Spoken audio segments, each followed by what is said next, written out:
Nous avons vu que Hassan Shahdi minimise l'inimitabilité du Coran et il met en avant l'argument que la défense des musulmans de l'inimitabilité du Coran, elle pose plus de problèmes qu'elle n'en résout. Et bien sûr, nous avons démontré le contraire dans la vidéo précédente.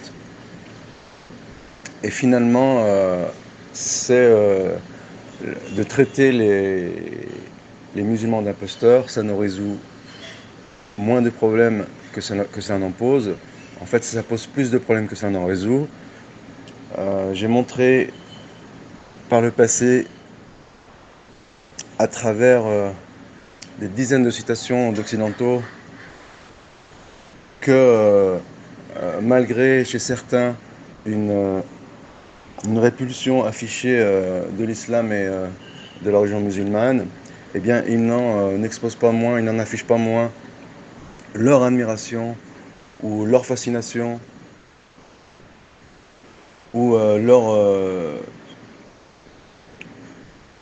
subjugation pour la religion musulmane et pour le Coran.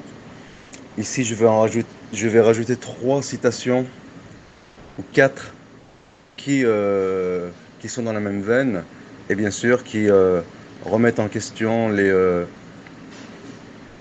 allégations de Hassan qui, en définitive, eh bien, n'est qu'un arabe de service de plus au service de l'islamophobie savante. Et je vais revenir plus tard sur ce concept d'islamophobie savante. Donc je dis que le docteur Stengas, Francis Stengas, qui est un linguiste dans le dictionnaire de l'islam, il fait la remarque suivante. L'observation ci-dessus rend intenable l'hypothèse avancée par ceux qui considèrent Mahomet comme l'auteur du Coran. Donc ici nous parlons de la transcendance du Coran. Et cette idée n'est pas tenue que par des musulmans, elle est tenue par nombre d'occidentaux. J'en ai ramené plusieurs indices allant dans ce sens et plusieurs citations qui corroborent cette idée. Et donc, comment un homme d'analphabète pourrait-il devenir l'auteur le plus important en termes de mérite littéraire dans l'ensemble de la littérature arabe? Comment a-t-il pu alors énoncer des vérités de nature scientifique qu'aucun autre être humain n'aurait pu développer à cette époque, et tout cela sans commettre la moindre erreur dans ses déclarations sur le sujet? Bien sûr, cette question s'adresse à Hassan Shahdi, et il est intéressant ici que le fait que la science elle corrobore le Coran n'est pas étonnant. Ce n'est pas du tout du concordisme qu'on prête aux musulmans et qui pullule dans les écrits d'apologistes chrétiens. Et bien sûr, il y a un excès dans les deux camps de faire correspondre les théories modernes au texte sacré. Parfois c'est tiré par les cheveux et parfois on veut faire correspondre ce qui relève purement de la théorie et donc de la spéculation, comme le Big Bang, qui en définitive est une grande imposture mathématique. J'en ai déjà parlé. Et donc, Arthur Arbery, dans le corps interprété, il expose une remarque dans la même veine, et il dit « Un examen totalement objectif de celui-ci, du Coran, à la lumière des connaissances modernes, nous amène à reconnaître l'accord entre les deux, comment cela a déjà été constaté à plusieurs reprises, comme cela a déjà été constaté à plusieurs reprises. » Donc ici, ce n'est pas un discours d'apologiste musulman. Il nous fait juger tout à fait impensable pour un homme de l'époque de Mahomet qu'il a été l'auteur de telles déclarations en raison de l'état de la connaissance à son époque. Donc encore une fois, cette problématique, elle s'adresse à Hassan Shahdi. De telles considérations font partie de ce qui donne à la révélation coranique sa place unique et oblige le scientifique impartial à admettre son incapacité à fournir une explication qui fait appel uniquement à un raisonnement matérialiste. Donc cette problématique, elle est adressée à Hassan Shahadi. Karen Armstrong, dont on a déjà parlé, dans son livre History of God, c'est dans le même livre dans lequel elle établit que Blaise a été influencé par le Kalam. Et bien sûr, cette remarque n'est pas anodine, puisque vraiment en question l'idée que la Renaissance a été impulsée, et l'hystéréco-critique a été impulsée par, on va dire, la revivification du savoir grec. Un autre exemple est que le fameux doute méthodique de Descartes, je pense donc je suis, il l'a certainement emprunté à la civilisation islamique en déclin, et notamment aux écrits de Razali. Et bien sûr, j'en ai déjà parlé, ce doute méthodique, il est purement décadent. Il s'oppose à la foi qui, quand bien même elle serait fausse, j'en ai parlé dans la vidéo précédente, eh bien, elle, elle, elle stabilise le cœur avec des convictions qui sont ancrées, alors que le monde moderne qui est basé sur le doute, eh bien, il génère une prolifération de maladies psychologiques, puisque le doute et le vacillement, eh bien, il n'apportent pas au corps réconfort, sécurité et sérénité.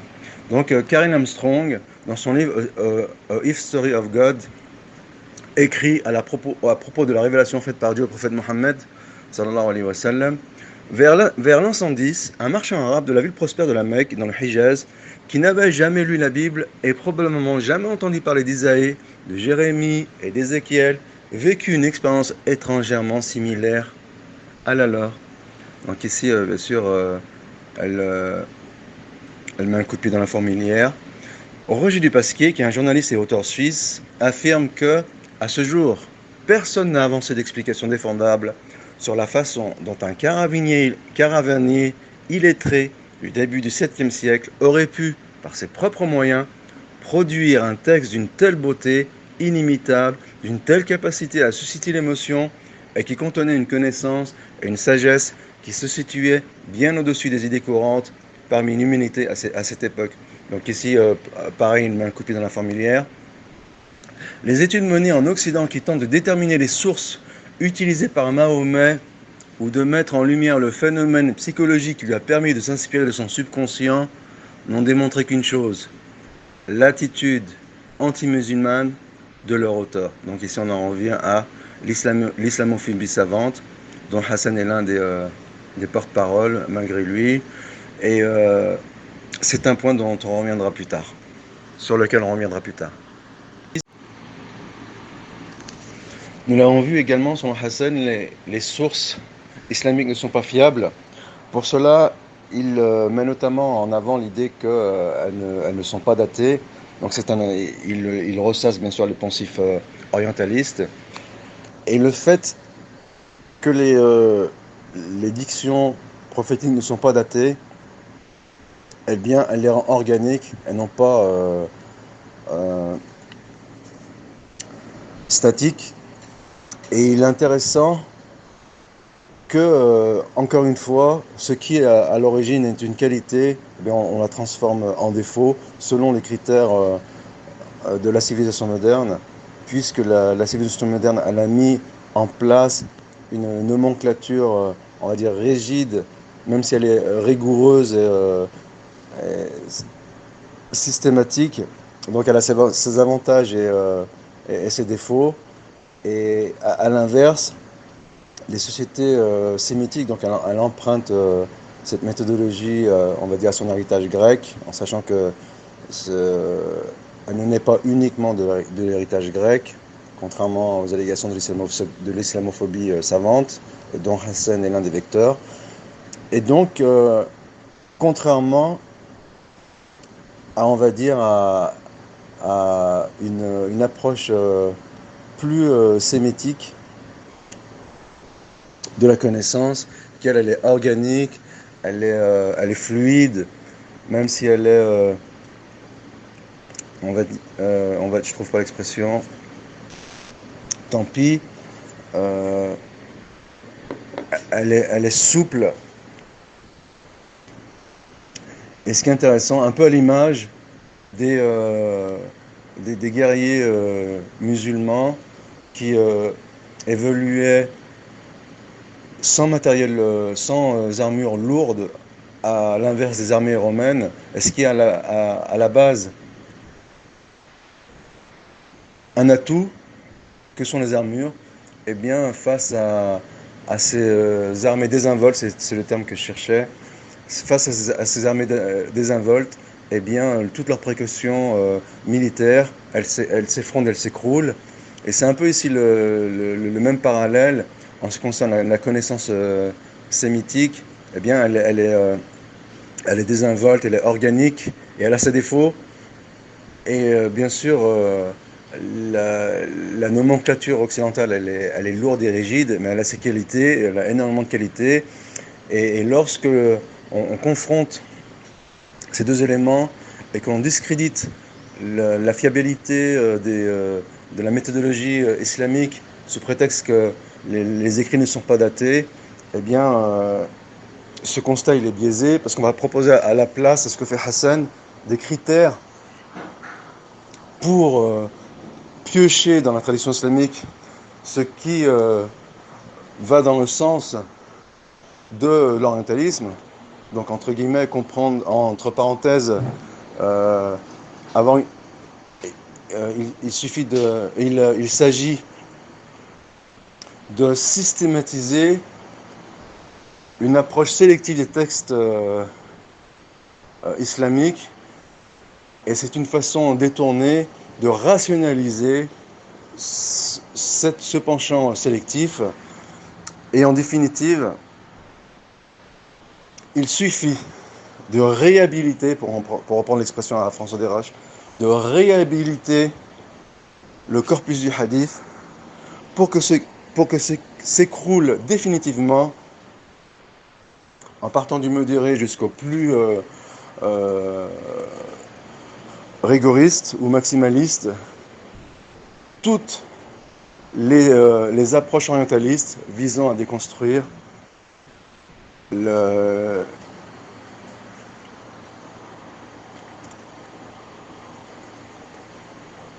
corpus, on va dire, coranique, je trouve pas l'expression, tant pis, et font voler en éclats même les prétentions les plus modérées chez les orientalistes, qui malheureusement, ils appâtent, ou en tout cas, ils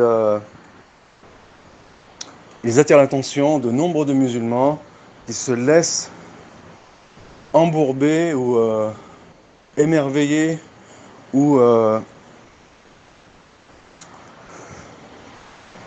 languir par cette approche modérée entre guillemets pseudo-scientifique orientaliste qui en définitive elle cache mal son venin et son sélectivisme qui est purement subjectif et qui est purement intéressé. Donc, ceci étant dit, nous allons passer par les étapes de réhabilitation du corpus du hadith qui fait voler en éclats toutes les thèses orientalistes, aussi modérées soient-elles.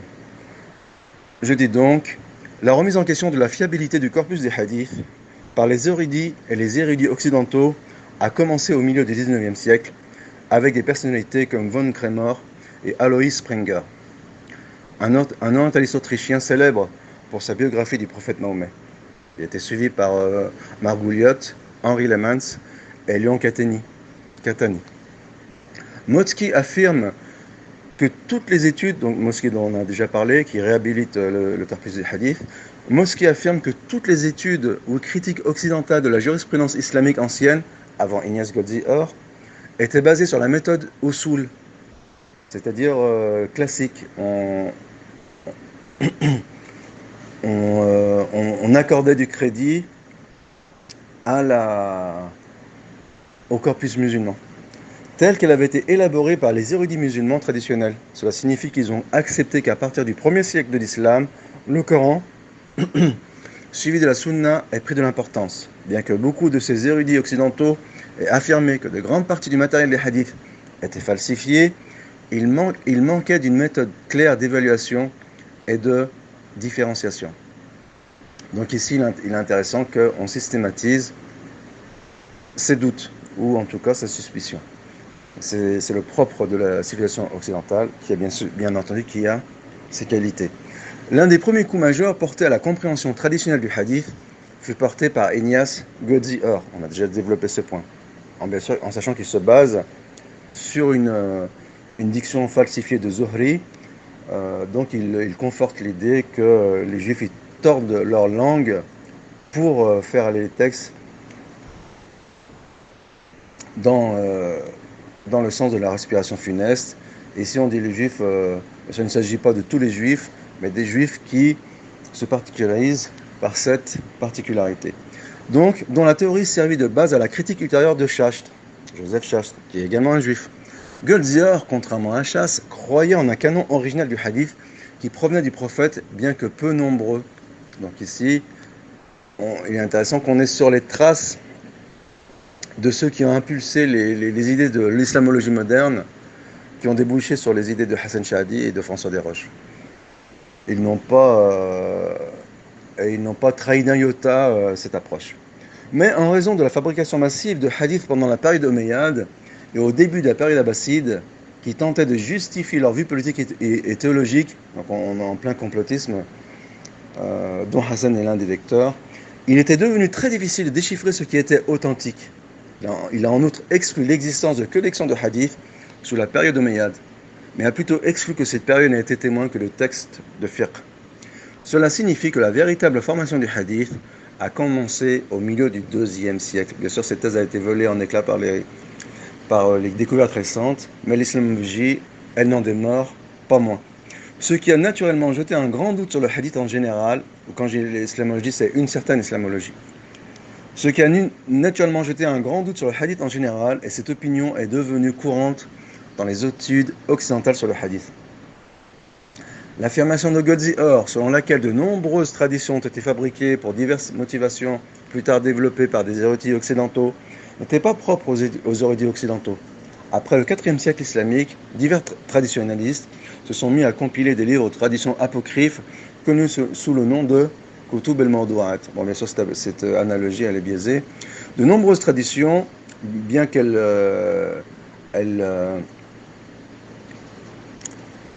donnent du crédit à la méthode islamique, puisque la critique interne, eh bien, elle est beaucoup plus objective que ce qu'on lui prête, étant donné qu'elle s'est penchée sur les textes inventés et les traditions apocryphes, bien avant l'islamologie. De nombreuses traditions ont été démasquées comme étant des fabrications motivées par des objectifs, bien que beaucoup d'entre elles soutiennent l'orthodoxie, et c'est ce point extrêmement intéressant.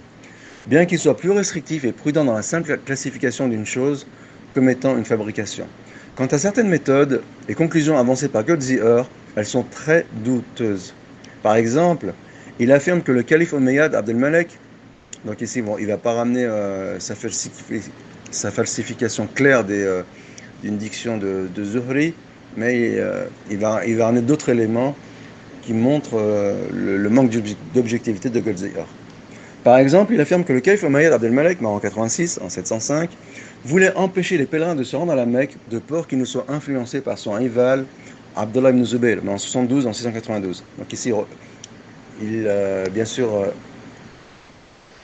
ces arguments ont été utilisés par la dissidence islamique, l'hétérodoxie musulmane, et qui est bien sûr qui est mise en valeur par des réformistes à l'image de l'islam ibn Ahmed.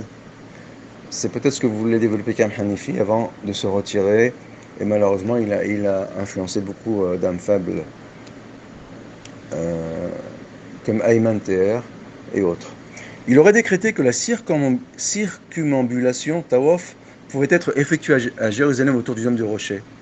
Pour obtenir le soutien du peuple, il a demandé au pieux et Zuhri, mort en 124-141, de fabriquer le célèbre hadith qui stipule qu'il existe 3 mosquées où les gens peuvent faire des pèlerinages.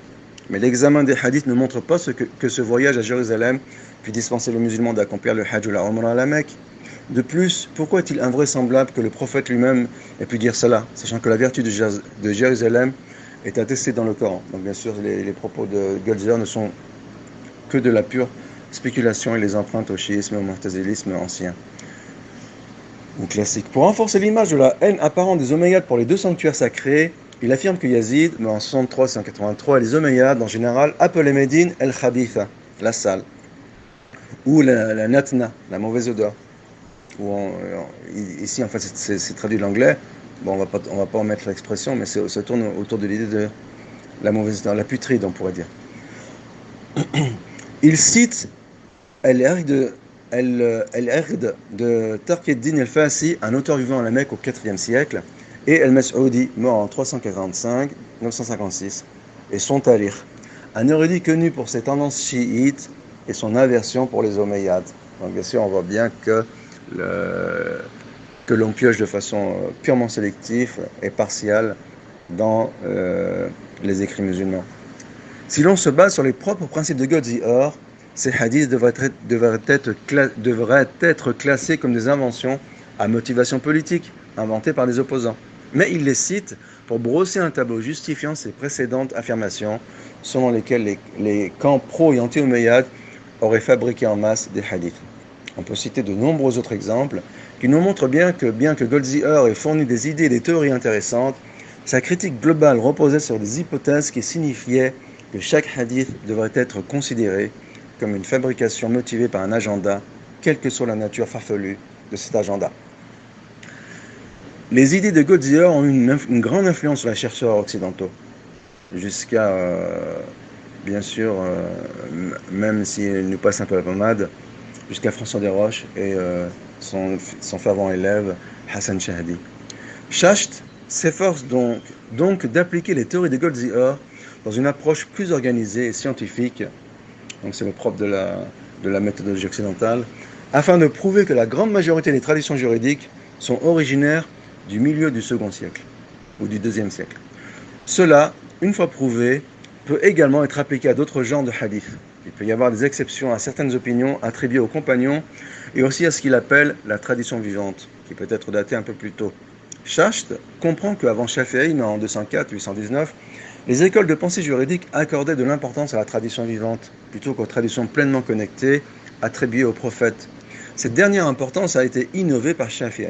Cette importance de l'autorité du prophète et des isnad authentiques, après Shafi'i, a accru la fabrication et la systématisation d'une tradition vivante antérieure, ambiguë. Cette affirmation se fonde sur celle de Schacht selon laquelle le prophète Mahomet n'était pas un législateur et que la première communauté musulmane ne le percevait pas comme tel. Il déclare: d'une manière générale, Mahomet n'avait guère de raison de modifier le droit coutumier existant. Son objectif en tant que prophète n'était pas de créer un nouveau système juridique. Ce point de vue était commun parmi d'autres érudits occidentaux tels que Anderson, Schnook, Orgrong et dans une moindre mesure Fazlur Rahman. D'un autre côté, de nombreux érudits occidentaux étaient généralement d'accord avec la perspective islamique traditionnelle selon laquelle le prophète Mahomet était un législateur et était perçu comme tel. Alfred Guillaume, écrivant avant Schacht, déclare qu'après la mort du prophète Mahomet, les musulmans se sont retrouvés avec un livre saint et les mémoires vivantes d'un prophète. À partir de ces deux sources, la politique ecclésiastique et temporelle pour tous les temps s'est construite. Et donc, si on passe à Jonathan Brown, ce dernier a écrit un article en 2016 donc il fait écho à son livre qui vient de sortir, dans lequel il réhabilite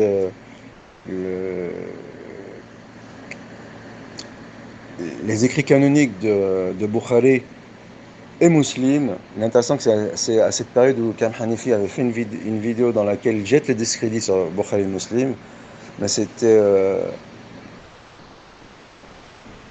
vidéo elle tombait à point nommé avec les publications de Jonathan Brown. et je les avais utilisés à l'époque pour réfuter Karim. Et ici, dans cet article, Jonathan Brown, il, euh, il met en avant les deux méthodologies. Donc la critique interne du hadith, dans lequel, comme on l'a vu, l'érudition musulmane, eh bien, elle a rejeté les textes apocryphes en se basant sur une méthodologie rigoureuse et scientifique, et non pas arbitraire et intéressée, et l'approche occidentale qui est externe. Et il dit que ces deux méthodologies, elles partent de deux postulats différents. Le postulat de la critique interne est de dire qu'une information elle est vraie jusqu'à preuve du contraire.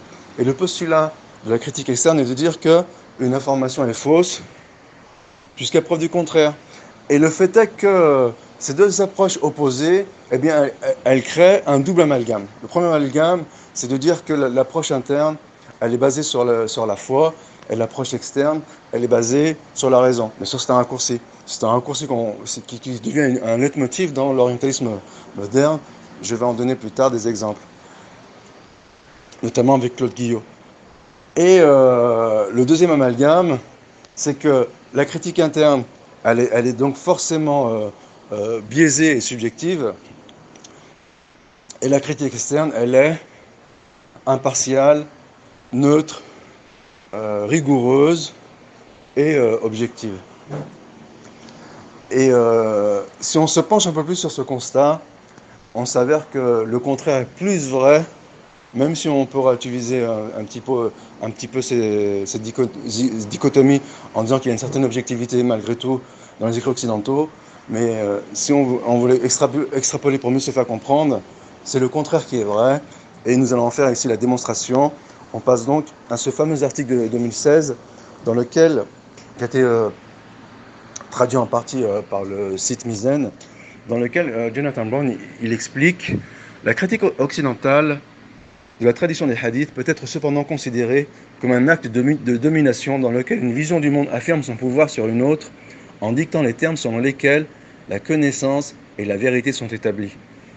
Dans cette perspective, on pourrait se demander pourquoi la lumière que les érudits occidentaux ont mis sur les hadiths est nécessairement plus utile pour faire progresser la compréhension humaine. Qu'est-ce que la tradition du hadith a déjà offert? Que ce que la tradition du hadith a déjà offert? Comme l'ont montré des intellectuels comme Edward Said, on a ramené des exemples on a ramené quelques citations d'Edward Said sur ce thème. La connaissance est le pouvoir. Et étudier un objet, c'est en établir le contrôle. Selon l'adage, connais ton ennemi. La parenthèse des deux mots. Ce n'est donc pas un hasard si 4 des 5 principaux axes de progression de l'étude occidentale du monde islamique se sont développés à partir d'intérêts coloniaux ou diplomatiques européens. L'étude française du droit et de la culture islamique en Afrique du Nord coloniale, les études néerlandaises similaires en Asie du Sud-Est, études britanniques sur l'islam en Inde et intérêts diplomatiques européens pour l'Empire ottoman.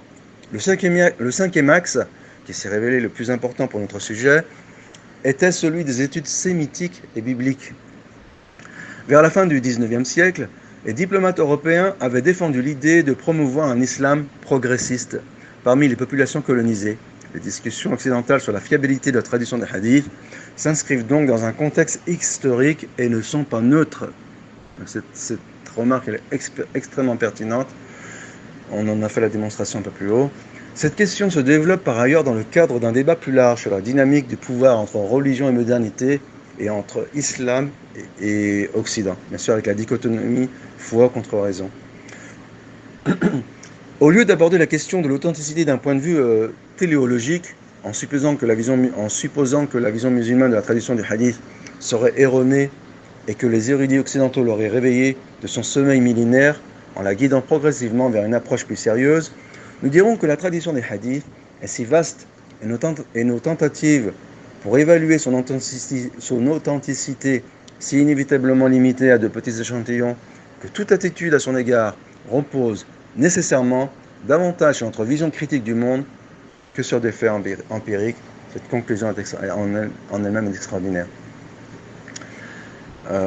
Donc avant Schacht, il y a eu les travaux, comme l'explique François Desroches, de Joan Boll, donc qui a amorcé la critique des travaux de Schacht. Et il y a aussi, pour ce qui est de la réhabilitation du hadith, il y a les travaux de Gregor Scholler, dont on va parler plus tard. Donc il a écrit un livre qui est Écrire et transmettre dans les débuts de l'islam, et qui, contre toute attente, j'ai envie de dire, il a été membre du jury de la thèse de Hassan Chahdi aux côtés de François Desroches, Pierre Laury, Marie-Thérèse Urvois. Donc Gregor Scholler, il bat en brèche les thèses avancées par Desroches et Hassan Chahdi. Donc c'est un point que je compte développer à l'avenir.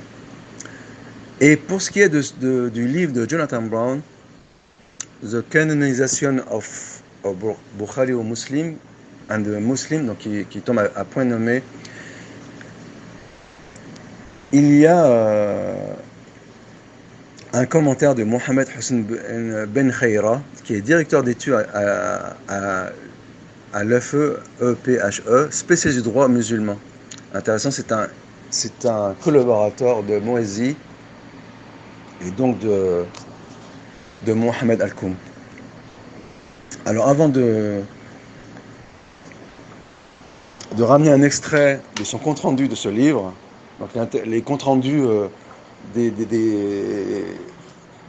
chercheurs académiques sont extrêmement fructueux, intéressants et enrichissants. Donc ici je vais en amener un extrait. J'aimerais avant tout faire une remarque préliminaire sur son collaborateur Mohamed Al-Koum, qui est également le collaborateur de Moezi. On nous dit que certains musulmans à notre époque, donc c'est ce que nous dit Wikipédia, je reviendrai plus tard sur Wikipédia, eh bien, ils se sont émancipés des carcans de la tradition et acceptent de plus en plus la critique occidentale contre le corpus islamique, ou la critique du corpus islamique, et on nous donne l'exemple de Mohamed Al-Koum, ou Mohamed Al-Koum. Mais le fait est que Mohamed Al-Koum, eh bien, il n'est pas neutre, puisqu'il est un moderniste. Et en ce sens, la raison pour laquelle son modernisme il est intéressé et biaisé, c'est qu'il part du principe que le monde moderne est un progrès. Et d'ailleurs, ce biais, on le retrouve chez de nombreux auteurs musulmans qui considèrent le progrès ou le modernisme comme un progrès humain. Alors que si progrès il y a, il est purement technique et matériel. Il n'y a pas un progrès moral, éthique et spirituel. Alors, on pourrait objecter que ce progrès technique, eh bien, il a mis en valeur les droits de l'homme, qui ont endigué les pratiques barbares de l'ancien monde et de l'Antiquité. C'est un point qui mérite de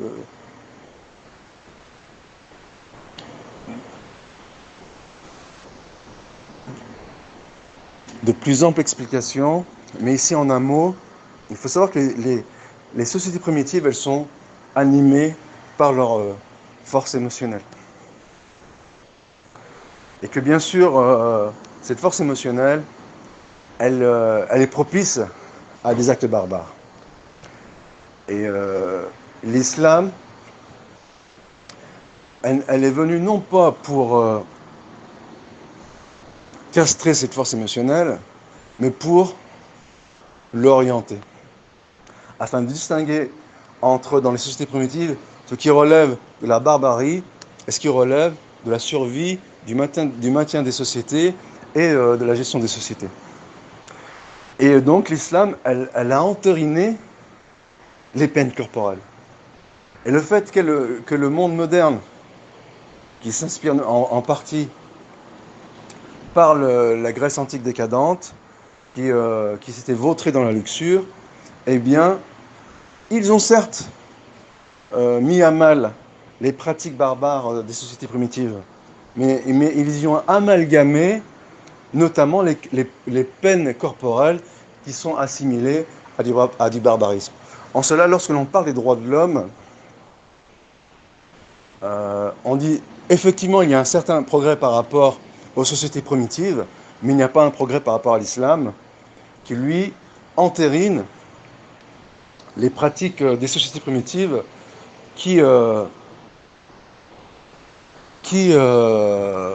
sont indispensables à la survie de la tribu et une fois développée au maintien de la société et de la civilisation qui en découle. Donc, parenthèse fermée, ce point mériterait de plus amples explications encore une fois. Voyons ce que nous dit ce chercheur à propos du livre de Jonathan Brown. Il dit, malgré ses critiques mineures, parce qu'il vient d'exposer des critiques contre le livre, nous sommes en présence d'un ouvrage qui va compter désormais en islamologie et que l'on peut ranger aux côtés des études classiques de Goldziher, Schacht, Trimble et Motzki. Vous avez bien entendu. Grâce à la patience et à l'érudition de J.B., donc Jonathan Brown, nous connaissons beaucoup mieux l'histoire du hadith sunnite. Ce livre témoigne également, il faut le dire, de la vigueur de la recherche nord-américaine au moment où en Europe, et notamment en France, on s'oriente vers une recherche préoccupée par les aspects utilitaires. Donc, ce chercheur, il est affilié aux écoles pratiques de hautes études de Paris. Nous allons faire quelques remarques en vrac avant de passer à Ahmed Amin, qui est un chercheur amateur, qui est extrêmement intéressant. J'ai dit assez amateur parce que il est plongé dans sa profession qui est la médecine. Donc, l'ouvrage le plus complet de ces derniers temps, traitant des récits musulmans et non musulmans relatifs à la montée de l'islam et de Mahomet, est celui de Robert Weiland, donc, dont j'ai relativisé les propos à son sujet, puisque son ouvrage encyclopédique est extrêmement enrichissant, et bien sûr, quand bien même, puisqu'il est porté vers l'hypercritique, quand même à la base son but était de déconstruire la jeunesse du Coran, eh bien il arrive malgré lui à des conclusions inverses, et toute initiative qui vise à porter préjudice au Coran, eh bien en définitive elle rend service au Coran. Et Hassan, malheureusement pour lui, ou malheureusement tout court, il l'a appris récemment, ou il l'apprendra récemment, tôt ou tard, à ses dépens. Donc, cet ouvrage de Robert Weiland, la première personne à rassembler systématiquement, donc c'est une entreprise purement occidentale, dans le sens laudatif du terme, toutes les preuves non-musulmanes portant sur la montée de l'islam. Son approche méthodique dans le traitement des textes musulmans et non-musulmans a établi qu'ils nous fournissent une version enrichie et élargie du Moyen-Orient en premier temps islamique. Weiland résume parfaitement ce qui est maintenant considéré comme l'approche rigoureuse et standard lorsqu'on écrit sur l'histoire islamique ancienne. Il dit « Je serais certainement d'accord sur le fait que les sources non musulmanes ne peuvent pas fournir un récit complet et cohérent de l'histoire du début de l'islam. » Bon, mais ça c'est une évidence. Et encore moins soutenir une version alternative de son développement. Pourtant, Hassan il propose une histoire alternative. Mais ce que j'espère avoir réussi dans ce livre, c'est démontrer que le témoignage d'écrivains chrétiens, juifs et zoroastriens pourrait être utilisé aux côtés de celui d'auteurs musulmans pour nous fournir une vision enrichie et élargie de l'histoire du Moyen-Orient au début de l'islam, pour nous offrir de nouvelles perspectives de son caractère et nous suggérer de nouvelles orientations pour son étude. Donc ici, je pense qu'il déchante, mais malgré tout, sa conclusion est objective.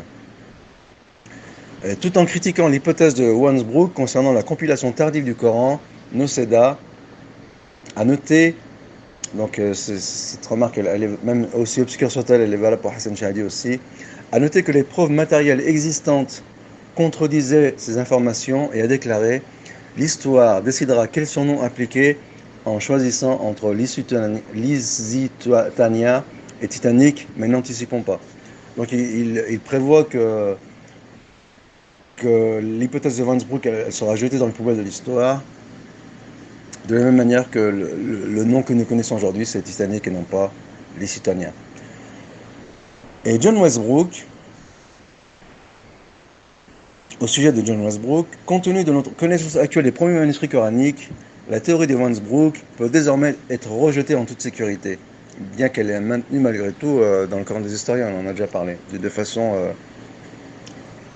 détournée, et il en garde certaines réminiscences.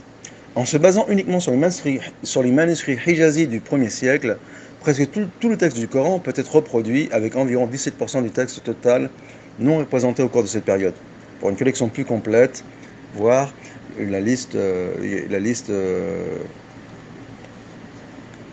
qu'on peut retrouver sur le site,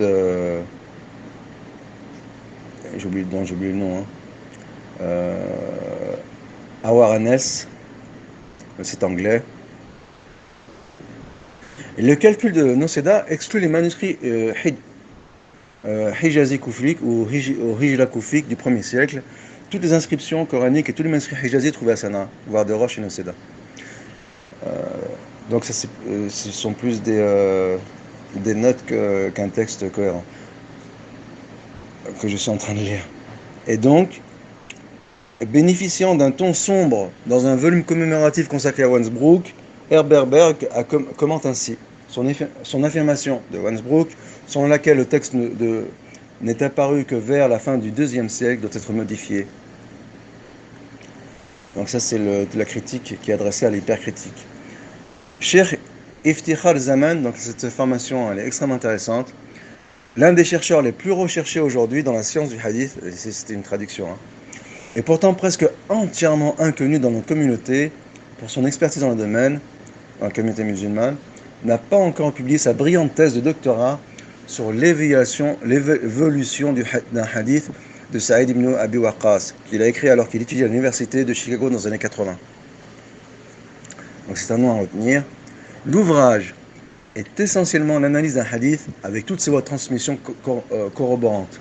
À travers cette analyse, le docteur Zaman démontre efficacement que la méthode de critique des hadiths mise en œuvre par les muhaddithines au cours des 1000 dernières années, enracinée dans la science du rijal, donc des rapporteurs du hadith, est bien plus scientifique et exacte que les approches orientalistes modernes, et c'est ce que nous disions il y a peu.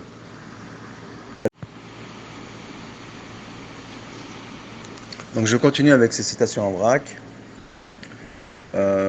Michael Moroni, qui a écrit Source pour le 1er siècle de l'islam en 1978, explique qu'il y a près de 40 ans, Michael Moroni a écrit cet article très instructif sur les sources de l'islam du 1er siècle, rarement cité aujourd'hui. Ceux qui se précipitent avec empressement à réécrire entièrement l'islam des débuts, c'est ce que veut faire Hassan Shahdi, devra faire une pause et faire le point sur ce point saillant. Il déclare notamment « La réhabilitation des sources littéraires ne nous dispense pas d'identifier et d'utiliser les sources primaires. » Donc Daniel écrit dans Journal of Semitic Study en 1979, « Il est plus facile de croire que les musulmans sont de meilleurs témoins de l'islam que les chrétiens ou les écrivains juifs, dont on peut plus naturellement supposer qu'ils en connaissent très peu. Créés dans le but d'évangéliser les peuples autochtones que les colonialistes rencontraient au cours de leur expansion à travers le monde, les missions des missionnaires chrétiens furent l'un des terrains fertiles de l'archéologie biblique au XIXe siècle. » Donc ici, il parle de la neutralité soi-disant de l'archéologie. Et le reste jusqu'à nos jours. Bien que les premières fouilles en Égypte n'aient pas été délibérément menées dans le but de garantir le récit biblique, les érudits étaient conscients du fait que l'Égypte ancienne avait été mentionnée dans l'Ancien Testament, en particulier dans le livre de la Genèse et de l'Exode. Monsieur Diaz Andrew, dans son Histoire mondiale de l'archéologie du XIXe siècle, de 2007, explique que beaucoup seraient surpris que même une discipline scientifique telle que l'archéologie doive trouver sa place parmi les événements politiques contemporains en juxtaposition avec les idéologies impériales et nationalistes occidentaux en vigueur au XIXe siècle. Ainsi, selon les mots de Diaz Andrew, l'archéologie n'est pas une science sociale neutre et sans valeur comme on le supposait auparavant.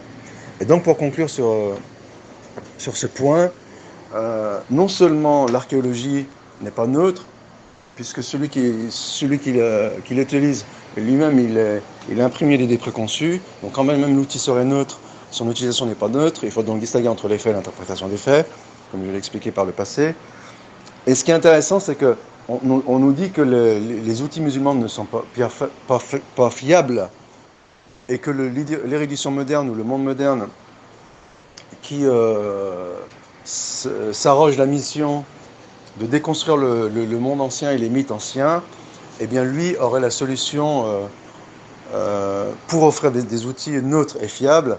Et le fait est que l'archéologie, je l'ai beaucoup rencontré avec Christian Robin, donc l'épigraphie notamment, mais aussi la codicologie, ce ne sont pas des sciences exactes. Et elles sont loin d'être fiables. On nous dit qu'elles sont fiables dans la mesure où elles sont neutres et qu'elles sont la preuve vivante du monde ancien. Mais là s'arrête leur fiabilité, puisqu'après il faut les interpréter, et souvent elles ne disent pas grand-chose, si ce n'est le fait qu'elles rapportent des éléments du monde ancien. Et c'est ce que constate souvent Christian Robin, bien qu'il arrive souvent à des vérités, à des conclusions péremptoires. Et malheureusement, c'est ce qu'on déplore avec l'utilisation notamment du carbone 14, qui non seulement n'est pas neutre, je veux dire son utilisation n'est pas neutre, mais le carbone 14, il n'est pas fiable. Comme le déplorent de nombreux chercheurs, notamment François Desroches lui-même. Alors certes, il y a d'autres outils pour corroborer ou non les résultats du carbone 14, mais en définitive, ce qu'on nous a promis, eh bien, ça ne reste qu'un leurre, puisque les chercheurs eux-mêmes déjà, ils ne sont pas unanimes sur le résultat d'une étude. Il y a autant, quasiment, d'hypothèses qu'il existe de chercheurs, et en cela, on nous a promis monts et merveilles, mais en définitive, on reste plongé dans le doute, alors que le monde ancien, il nous promettait, lui, quand bien même ces apostolats étaient erronés, il nous promettait des croyances ancrées et des convictions établies qui apaisent le cœur et qui lui apportent sérénité, quand même elles étaient fausses. Et le monde moderne, eh bien, il plonge l'individu dans le doute, et c'est ce qui malheureusement est propice à la prolifération des maladies psychologiques. Nous passons maintenant à Ahmed Amin, qui est un chercheur amateur extrêmement intéressant. J'ai noté quelques citations de ses articles. Je reviendrai sur l'un de ces articles en particulier, qui est la traduction d'un article donc ce sera l'objet de la prochaine vidéo, de Nicolas Sinay, qui réhabilite la genèse du Coran, donc contre toute attente et contre les assertions manichéennes de Claude Guillot. On va y revenir donc dans la prochaine vidéo. Et Ahmed Amin m'a été très utile lorsque je me suis plongé dans le sujet en 2016. Le sujet de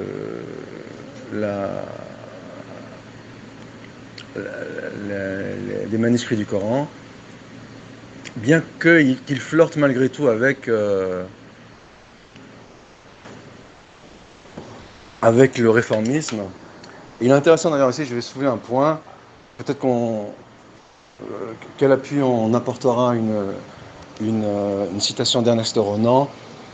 Au sujet des légendes du monde ancien, que l'on voudrait débarrasser des textes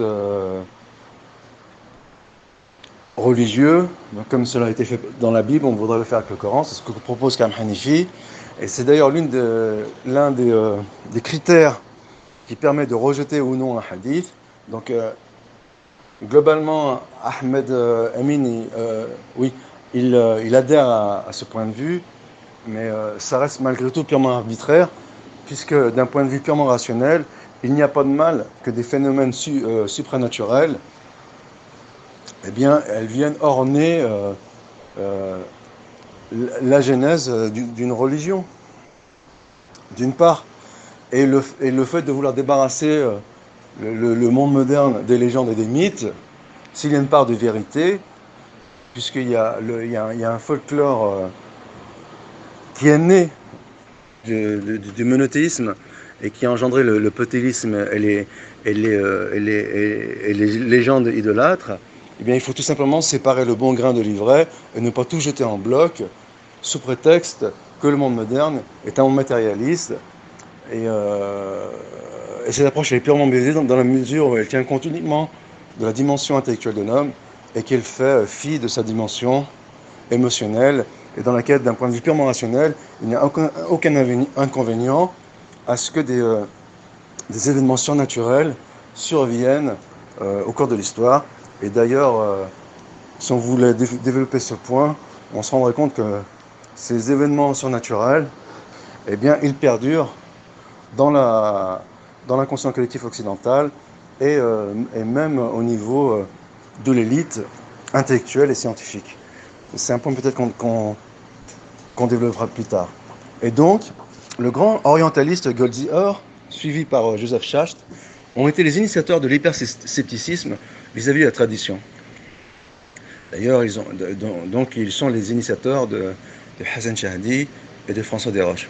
D'ailleurs, ils ont reçu une critique sérieuse par Nabia Abbott, dont on a déjà parlé, dans un article intitulé Study in Arabic Literary Papyri, qui fait état d'écrits systématiques pendant la période omeyyade, 40, 132, 660, 750. L'étude critique de Nabia Abbott a été suivie par celle de Fouad Zezgin dans Genshik et Desh Arabi Shriftam. Tous les deux ont affirmé qu'une écriture systématique existait déjà en Arabie pré-islamique. Par la suite, dans les années 90, la recherche sur la tradition a connu un nouvel élan avec travaux de Gregor Scholler. Gregor Scholler qui est membre du jury de la thèse de Hassan Shahdi. Donc on va revenir sur ces travaux plus tard. Dans son livre « Caractère et authenticité des textes musulmans », entre parenthèses, Hassan Shahdi, François Desroches et même Moesi utilisent Gregor Scholler timidement et pour le réfuter de façon subtile, sans évoquer clairement qu'il s'oppose à sa thèse, puisque sa thèse, elle est défendue par un orientaliste selon les critères orientalistes et non pas par un musulman animé par sa foi. Et en cela, ce genre de thèse alternative par rapport à l'orientalisme ambiant, bien sûr, quand même elle-même, elle n'échappera pas à sa condition, puisqu'il évolue malgré tout dans un monde qui va vers une orientation générale, qui a une orientation générale, mais malgré tout, il reste intéressant, et c'est la raison pour laquelle on en parlera plus tard. Et donc, c'est un peu dérangeant que la thèse, que l'antithèse, elle provienne par les orientalistes eux-mêmes, et à ce niveau, il est jouissif d'opposer les réflexions sans en faire intervenir dans l'équation d'auteurs musulmans, puisqu'ils sont taxés d'entrée de partisans de la foi qui s'opposent à la raison. Donc je note enfin une étude critique très importante concernant la thèse de Joseph Schacht. C'est une thèse de doctorat réalisée par le docteur Fahad El-Hamoudi à l'université de McGill en 2006, dont le titre est le suivant, On the Commingling Theory, où l'auteur pointe, exemple à l'appui, les failles de la théorie de Schacht. L'auteur a omis par exemple de rappeler l'existence de quelques fragments du papyrus contenant des hadiths avec des chaînes de transmission. En fait, Schacht, il n'avait pas à disposition ces thèses. Avec des chaînes de transmission qui remontent au 1er siècle de l'Hégire, parmi lesquelles nous citons le fragment, qui donne le numéro, qui contient un récit attribué à Omar ibn al-Khattab, comme l'a démontré Petra Sijpenstein, une spécialiste de l'université de Leiden, reconnue dans l'expertise des papyri. Elle a daté le parchemin de l'époque abbasside au vu du site de l'écriture. Il est faux de véhiculer l'idée que les traditionalistes ne critiquent pas le contenu des hadiths, matan. 2 des 5 des critères d'authentification sont justement consacrés à la critique du matan. En cela, les remarques de Ahmed Amin sont extrêmement intéressantes. Pour notre part, nous plaidons pour une approche critique rationnelle, comme celle développée par le docteur Harald Motzki. Alors, Ahmed Amin ne partage pas forcément toutes les opinions des orientalistes. Simplement, il est obligé de montrer patte blanche, comme il le reconnaît lui-même. Mais malgré tout, il épouse quand même certaines idées, on va dire, des réformistes, qui sont biaisées dans la mesure où ils s'intéressent à la dimension matérialiste de l'homme et qui occultent la dimension spirituelle. Bien sûr, ils n'en ont pas conscience. Et donc, il fait des concessions, il valide certaines de leurs propos, notamment concernant le rejet des traditions jugées légendaires et mythiques. Mais à part cela, il reste extrêmement intéressant. Et ici, il montre son orientation, mais on le sent que si on lit Ahmed, si on devine sa méthodologie, mais le texte en lui-même ne le suppose pas, le texte qui va suivre. Il dit donc, pour notre part, nous plaidons pour une approche critique rationnelle, si ça le suppose, comme celle développée par le professeur Harald Motzki, qui fait une analyse croisée des chaînes de Garan, Isnad, et des contenus des hadiths Matan. Cette méthode dit Isnad Kummat Analysis, oui, a également été exploitée avec succès par d'autres islamologues. Nous citons par exemple Andreas Gorge et Groger Scholler, qui fait membre des jurys de la thèse de Hassan Shahadi. Des chercheurs qui ont tenté de reconstituer un noyau d'historicité à partir des récits qui remontent à Urwa ibn Zubayr. Pour notre part, nous proposons d'aller encore plus loin par la confrontation des hadiths aux récits historiques. Donc il a un penchant pour l'étude du hadith, c'est extrêmement intéressant. Pour la confrontation des hadiths aux récits historiques musulmans et non musulmans dans le cadre d'une analyse plus globale. C'est intéressant, mais il épouse encore une fois le credo de départ orientaliste qui jette le discrédit malgré tout sur le monde ancien. Étienne Couvet a réellement évoqué la thèse de l'influence de courants judéo-chrétiens sur l'islam primitif. Donc ça, c'est d'autres remarques qui sont intéressantes dans la mesure où cette islamologie moderne, en tout cas ce courant, cette école hypercritique, eh bien, elle puise ses racines dans le monde ancien, notamment dans les écrits de Jean Damascène, qui disait que l'islam n'est qu'une hérésie judéo-chrétienne. Donc ici, il fait quelques remarques à ce propos, et il réfute notamment la thèse de Galèze. Donc Étienne Couvet a réellement évoqué la thèse de l'influence des courants judéo-chrétiens sur l'islam primitif dans son livre qui traite de la gnose universelle. À la page 55 de son livre, il mentionne explicitement que le Coran sera écrit en Syrie par un hérétique chrétien judaïsant. Donc il reprend la thèse de Jean Damascène. Au fait, ni Galèze ni Couvet sont les premiers à travailler sur la thèse nazaréenne. Celle-ci est connue depuis le 18e et 19e siècle par John Toland et Christian Bauer. Donc ici, il n'évoque pas Jean Damascène, il l'évoque ailleurs pour d'autres motifs. Quoi qu'il en soit, nous rajoutons que cette thèse fait écho à un autre travail fait par le père Joseph Aziz dans son livre Le prêtre et le prophète. Ce livre traite de l'instruction de Mahomet par le prêtre nazaréen Wala Khatib ibn Nawfal. Donc c'est quasiment un leitmotiv dans certains courants orientalistes. Le père Joseph Aziz place le lieu d'endoctrinement en Arabie, en utilisant de manière sélective les sources islamiques, dont la biographie du prophète et des hadiths. Tandis que le père Galès le place au nord de la Syrie en se basant sur la thèse hypercritique de Patricia Crown, agarisme, et la toponymie des lieux établis tardivement par René Dussault. Enfin, il ne faut pas oublier un article intéressant qui résume la même théorie. Il s'agit de l'article de Jean Habib Allah, la première dissidence chrétienne et les origines de l'islam. Crown a reçu une critique assez sévère de la part de Robert Sergent, on en a déjà parlé. Nous citons ci-dessous un exemple significatif de cette virulence. Le travail n'est pas seulement anti-islamique, mais également anti-arabe. Donc ici, ce n'est pas un constat d'un discours victimaire musulman, donc pied à Hassan Shahadi. Ces fantasmes superficiels sont si ridicules que d'abord on se demande si c'est juste une farce, une pure parodie, étant donné que les auteurs professent être des historiens de l'islam. Ils sont tristement hors sujet avec la recherche contemporaine sur l'islam, ennuyeux piège de l'histoire, humour prétentieuse, etc. Et donc, un épisode qui a fait l'objet d'un examen particulièrement approfondi est le récit de la première révélation de Mohammed sur le mont Hira, où Andreas Gorge et Gregor Scholler, encore lui, ont pu faire remonter des éléments significatifs, y compris une situation coranique, aux traditionnistes médinois Urwa ibn Zubayr. Donc, il est intéressant que ce récit du mont Hira, justement, il fait intervenir des éléments supranaturels. Donc si on s'en tient à la thèse de Ahmed Amin, même s'il ne s'est pas explicitement ses propos, il faudrait la rejeter parce qu'il contient des légendes. Donc je termine avec cet article d'Andreas Gorgeux, il me semble qu'il a été traduit par Ahmed Emin lui-même, le hadith entre érudition traditionnelle et approche académique. Donc il va confirmer le propos précédent. Il dit donc, il est évident que les différentes approches d'évaluation du hadith développées par les érudits musulmans et dans les études académiques sont pratiquement impossibles à concilier. Les différences en termes de finalité et d'approche entre la recherche traditionnelle et la recherche universitaire, donc Andreas Gorgeux, bien sûr, fait partie de ces réhabilitateurs du hadith, du corpus du hadith.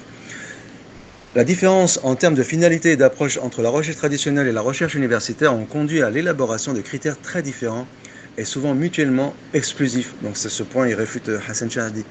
En somme, ce que l'érudition traditionnelle considère comme des critères qui soutiennent l'authenticité d'un hadith, un isnad parfait, la conformité avec le Coran et les positions juridiques ou théologiques établies, sont considérés dans l'approche académique comme des indications de sa création tardive, ce que soutient Hassan Shahdi.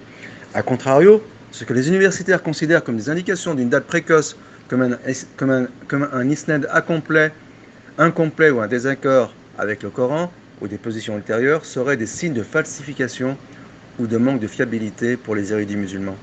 Sachant que l'érudition musulmane traditionnelle supposait que le critique des hadiths avait généralement été capable d'identifier les hadiths authentiques rapportant les déclarations et des actes du prophète, quand bien même, comme le suppose Ahmed Amin, des fables se seraient insérées dans le corpus général du hadith, il y a malgré tout des grands spécialistes qui repèrent ces fables, et donc même si elles ont été enregistrées par des grands livres de référence, elles passent malgré tout au tamis des grands spécialistes, et en cela, si on fait une approche globale, eh bien, ces fables, elles ne prennent pas pied dans le corpus du hadith, bien que malgré tout, elles sont ancrées éventuellement dans l'inconscient collectif. Voilà pour la remarque. Donc ce point, il est plus complexe que ne le suppose Ahmed Amin, on y reviendra après dessus à l'occasion.